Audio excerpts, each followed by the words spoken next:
નમસ્કાર, ગુજરાત 18 લાઈવમાં આપનું સ્વાગત છે। વડોદરા શહેરમાં ગોત્રી ગામ ખાતે આવેલી કડવા શેરી ખાતે મન કી બાત કાર્યક્રમ યોજવામાં આવ્યો।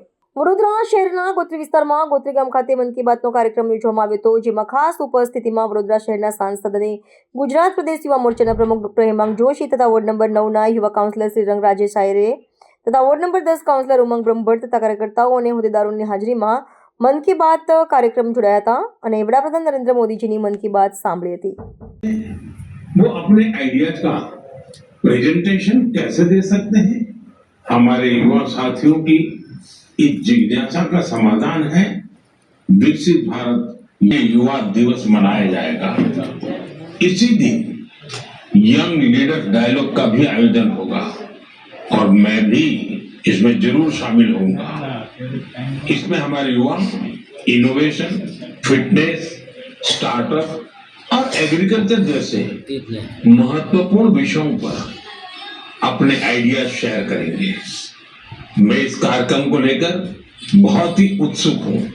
साथियों, मुझे ये देखकर अच्छा लगा कि इस कार्यक्रम में हमारे युवाओं की भागीदारी बढ़ रही है।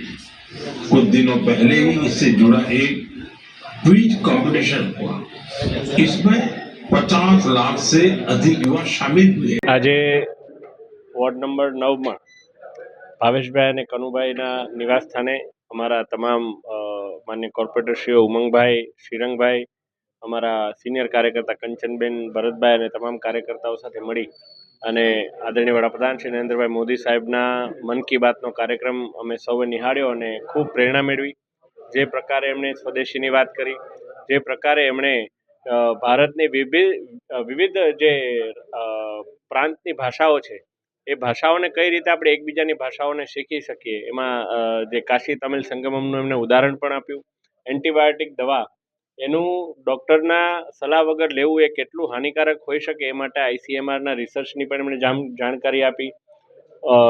AI અને ડિજિટલ ઇન્ડિયાના માધ્યમથી રોબોટિક્સને લઈને પણ કઈ રીતે એનો આપણે સદુપયોગ અને ઓપ્ટિમમ યુટિલાઇઝેશન કરવાનું છે એ બાબતે પણ માહિતી આપી છે।